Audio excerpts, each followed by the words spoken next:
దసరాకి అమ్మవారికి సమర్పించే 10 ప్రసాదాలలో ఒక ప్రసాదం ఈ నువ్వుల అన్నం అండి. ఎంతో ఆరోగ్యకరమైనది కూడా. ఎలా చేయాలో చూద్దాము.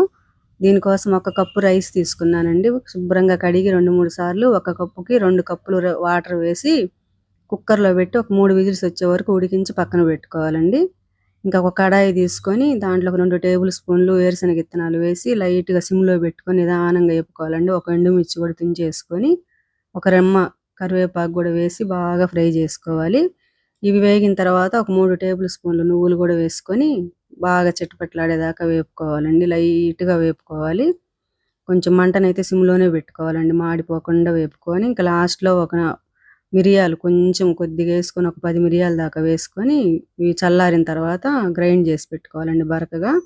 ఇంక ఈలోపు రైస్ కుక్కర్‌లో ఉడికిన అన్నాన్ని వేరే బౌల్‌లోకి తీసుకొని కొంచెం స్ప్రెడ్ చేసుకున్నామంటే చల్లారుతది. ఈ చల్లారిన అన్నంలో మనం ఈ పొడిని కొద్ది కొద్దిగా వేసుకుంటూ బాగా అన్నానికి పట్టేటట్టు మిక్స్ చేసుకోవాలండి ఈ పొడంతా.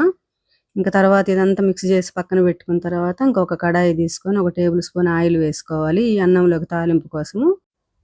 ఆయిల్ కొంచెం వేడైన తర్వాత ఒక టీ స్పూను పచ్చిశనగబ్యాళ్ళు, మినపప్పు కొంచెము, జీలకర్ర కొంచెము, జీడిపప్పు ఒక టేబుల్ స్పూను, ఎండుమిర్చి ఒకటి తుంచేసి, పచ్చిమిర్చి కూడా చీలికలు చేసుకొని ఒక 2 పచ్చిమిర్చి వేసి బాగా ఫ్రై చేసుకోవాలండి. కొద్దిగా పసుపు వేసి లైట్‌గా ఫ్రై చేసుకొని ఇంక ఈ రైస్‌లో మనకి సాల్ట్ సరిపోయినంత వేసుకోవాలండి. ఒక హాఫ్ టీ స్పూన్ వేసాను నేను.